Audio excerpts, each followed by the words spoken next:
Happy New Year and welcome to your Monday morning espresso shot. I'm really glad that you're here to join us this week.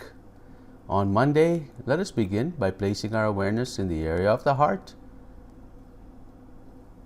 taking slow, deep, gentle breaths, and experiencing these breaths flowing in and out of our hearts, breathing a little slower, a little gentler than you normally would. And just take those deep, gentle breaths and allow them to flow in and out of your heart.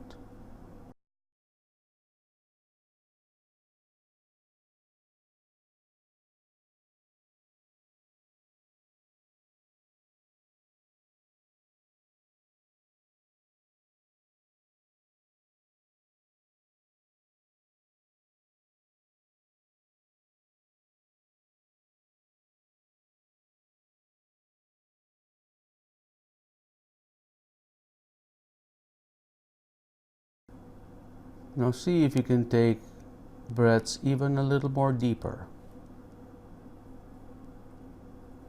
And exhale for a little longer. Make these breaths symmetrical. Breathing in for a count of 5 and exhaling for a count of 5. Very slowly, very gently, allow it to flow.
Slow, deep, gentle breaths.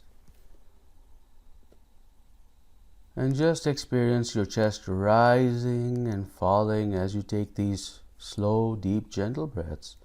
And keep your awareness there. Be present.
Thank you so much for joining me this morning.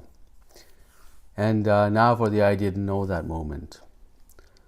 The I didn't know that moment today is a concept that I want to share with you called the butterfly effect. This is a concept that speaks to the nature of the systems, the complex systems around us, including mass consciousness. There was a scientist back in the 70s from MIT who discovered something very interesting as he was predicting. He was a weather predictor, so he would look at the weather patterns and predict the weather for tomorrow and the long-term forecast. So what he did was he was running some models. So in the models, he needed to put in some initial conditions, so some starting point mathematical numbers, and he used several numbers. One of them he used like to the 6th or 7th decimal place. So as he was running this model, he saw that 3 or 4 days out, there was a certain climate or weather kind of condition. What he did was he wanted to run it again, but this time he left out a few decimal points. So instead of the 6 decimal points he put in the model, he only put in 3 or 4. Now, in many practical applications, it shouldn't make a difference. But by putting in, a less amount of decimal points, the weather 3 or 4 days later in his model showed something completely different, and he wondered why that is. And he realized that he started looking at different systems, and he started plotting the variation for a small change of a number input, what a large change it has on the system. And he plotted that graph, and that graph looked like a butterfly, what is in front of you right now. So this is called the butterfly effect. How does that affect us? Well, in terms of small changes making mass differences in large differences in large systems, I want to share with you an example of how this applies to us in our daily lives. There's a program.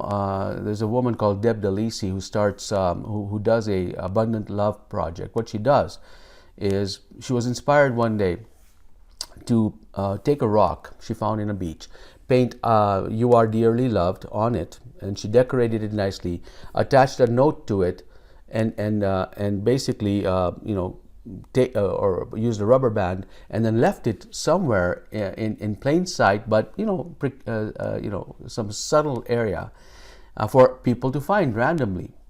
So when she started doing this, it started catching on. Others started doing this and started reporting back to her on her Facebook page. Then she started getting these letters saying that I found this rock, I opened it up, and it had a lovely message saying, "You are dearly loved." And I realized something, that there was a sign from the universe. And what this letter said, and there were many letters like this saying that I was on my way to end my life. And when I saw this letter, I found it as a sign from the universe. So I went ahead and aborted that plan. The butterfly effect is this in that instance. Is Deb DeLisi, someone like her, starting a project, which is just a small one. She takes a rock, she paints it, she puts a note, leaves it, and doesn't even bother with whoever picks it up. It's just left there. And somebody who is about to end their life is changed by that one small difference that person made. So this is where a huge change in consciousness can happen, because that person who was about to end their lives did not end their life, but they became more compassionate, and they may have gone on and lit other people's hearts through that experience. So that mass effect, with small little change, that has a mass effect, and that's the butterfly effect. So I invite you now to look at this and say, well, if I don't have to be overwhelmed by things that are happening around me, all the darkness, all the pain, all the suffering. All I need to do is touch someone's heart. Just me touching one person's heart today will be enough to create the butterfly effect. Will have huge changes in people's lives. And if you truly believe that, and that is actually supported by mathematics. This is a MIT mathematics professor has actually discovered this, and that is supported by science and mathematics. So I hope this has been useful for you for consideration. Let us now begin to create that small change in our own consciousness right now by placing our awareness in the area of the heart, taking slow, deep breaths. Visualize these flowing in and out of your heart. And now I want you to create that shift in you, that initial condition that's going to change your personal weather a few days from now. Experience a positive feeling. Experience appreciation, gratitude, love, peace. Just feel it in your heart. Take slow, deep breaths and allow your heart to expand energetically.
Now I want you to give your body permission to experience an elevated version of that emotion, a deeper version. Just take it up a notch. Experience that.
Wonderful. Thank you so much for joining me this morning. I hope this has been a useful session for you, and I look forward to seeing you every week. All right, if there are any questions, please type them in. And while you're looking into the questions or thinking about them, I just want to let you know that for Ignite members, the advanced class series for December has been posted, so you can access it. This is your Kickstart to 2020 webinar, and it has guided meditation for you. All right, and if you're going to join me let me know if you're going to be in April in Sedona. It's a wonderful time to be in Sedona. It's not very hot, but it's just right. So if you're going to be there on April 17th, just let me know, and I'll watch out for you. All right, and of course, May I'll be in Florida, swimming with the manatees and doing a workshop with my soul family there. So if you're going to be there, please let me know. All right, wonderful. Time for questions and answers. There are no questions coming through, I suppose. Looks like everybody is content for now. So do send me an email if a question comes up, and I'll be happy to respond to that. All right. So thank you so much for joining me this morning. I look forward to seeing you next week, same time. Take care and Happy New Year to you.